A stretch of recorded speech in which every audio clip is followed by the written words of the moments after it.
The assignment for MATLAB is a complete simulated communication link. Each of the assignments is breaking up a small part of that, and then they can all be linked together at the end to form a simulated communication link.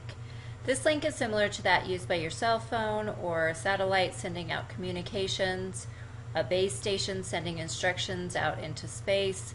We're going to target looking at a robotic vehicle like a Mars rover, where we're sending the information from Earth, we're transmitting it through space, where it is received by the rover on Mars, and then it is being controlled from Earth for its movements. We're going to break up this first assignment to look at just the antenna part. This antenna is what will take the signal and translate it to be sent over space.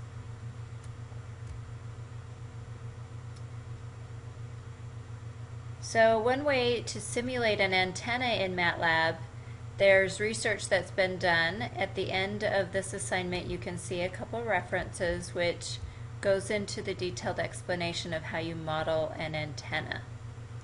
What we're going to do to model it is to take each of these equations, and these equations describe the antenna itself. So we're going to do this by starting what's called a script file. Again, as I go through these tutorials, feel free to pause at any time so that you do the same steps as I do.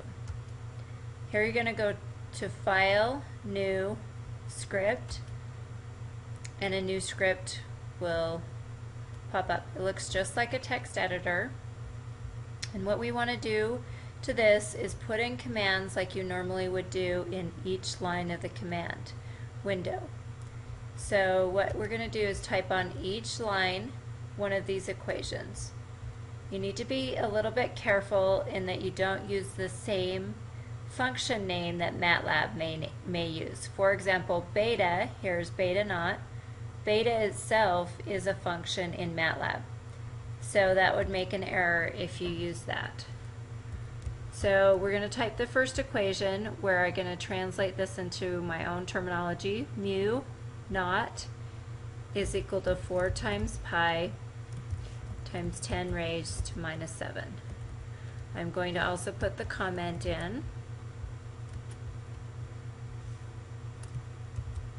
And remember, the comment turns green.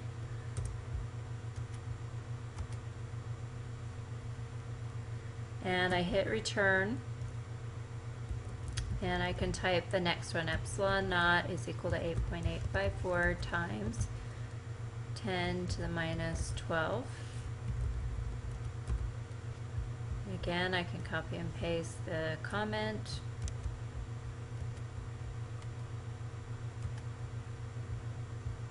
At the very top of the file, I also want to put a comment with my name. I can also label it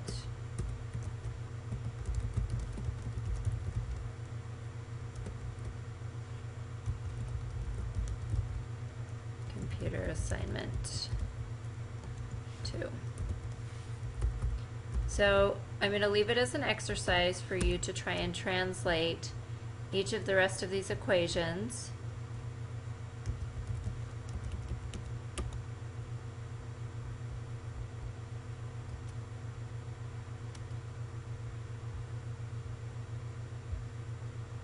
Once I type in all of these functions, I'm going to have one line in this script file corresponds to a single line of equations over here. And I don't do anything at the end. This is all I need to do. I'm going to do a file, save as, and I'm going to put it in a location I know where it is, and I save it as pfcalc.m, and then I can close this file. The next thing I'm going to do is turn on my diary again, and since I already see here my current directory, it already has a diary in there. And I can either change to a different location and create a new diary there, or I can type diary on. If I type diary on, this turns on the diary.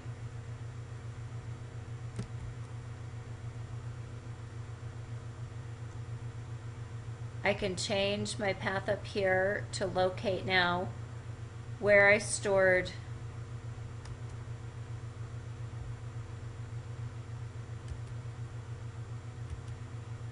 the file of pavcalc.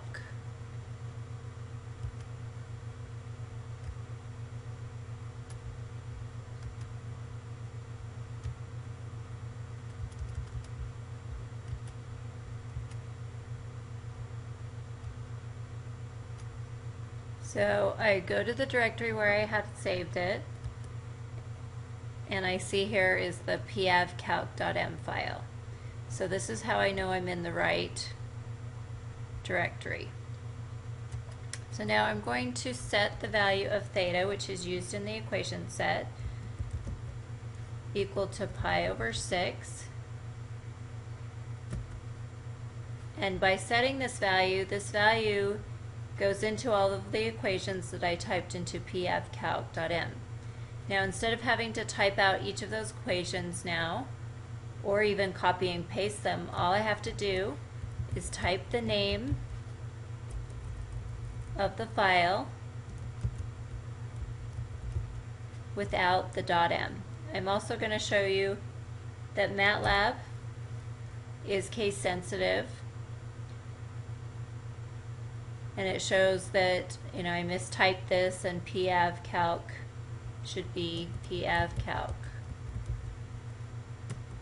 So when I do that, what it does is it executes every single line that I typed into that pavcalc file.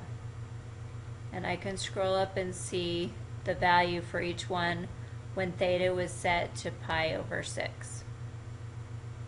So here, if theta was pi over 6, my mu value, my epsilon naught value, R and L is the same. W I naught, eta naught, beta naught, rho, f theta, and pav. So I can check and make sure that your pav is the same as mine, 3.4404 e to the minus 11. If you are not getting this, you need to go back and edit your pav. Again, you can check each of your values here. For mu naught, epsilon naught, R, L, W, I naught, eta naught, beta naught, rho, f theta, and pav to see which equation you might have mistyped in.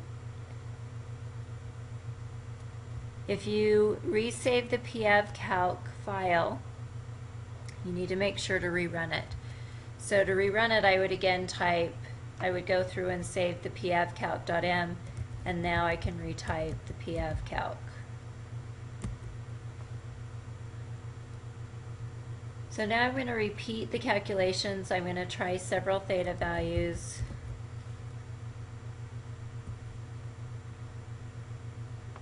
By multiplying them.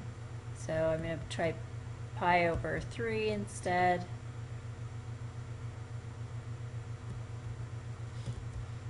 And then I run pavcalc again. And now I see I do get a different value for pavcalc.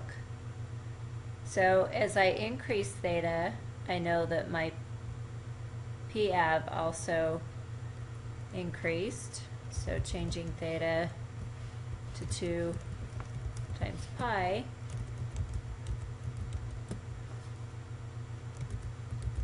again mistyping it. Again, another way to do this is use the up arrow key and navigate over with the other arrow keys to just redo it. And I see that pav is going to 0.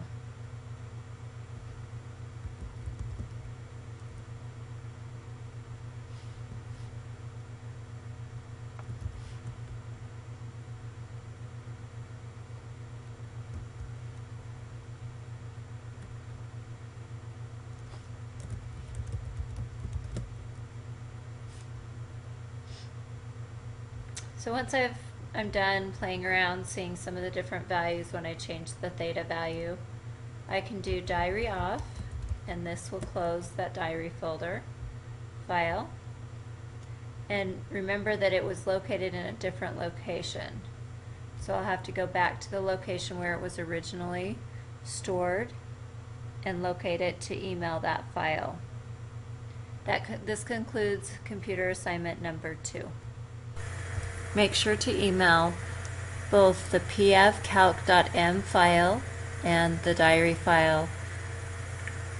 Thank you.